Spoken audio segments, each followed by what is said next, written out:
ሰፊ ልቡና የሚገኘው ከመፈተን ነው። ተፈትኖ የማያውቅ ሰው አትንኩኝ ባይ ነው። ከሰው ጋር መኖርም አይችልም።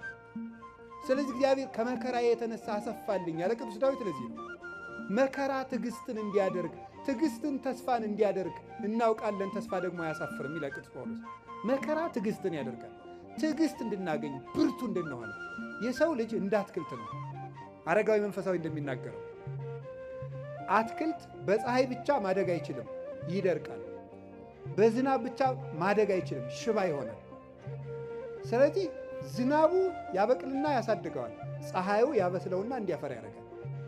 ስለዚህ ሐሩሩን መከራ አድርጉት፣ ዝናቡን ደግሞ የእግዚአብሔርን ቸርነት አድርጉት። ሰው ሁልጊዜ ቸርነቱን ብቻ ቢያደርግለት መከራ ሳይመጣበት ብቻ ቢጠብቀው የሰው ልጅ ልፍስፍስ ይሆናል፣ ሰነፍ ይሆናል። ዝም ብሎ መከራ ብቻ ቢመጣ ደግሞ ተስፋ ይቆርጣል። ስለዚህ እግዚአብሔር ምን ያደርጋል? ሰው አትክልት ነውና አትክልቱ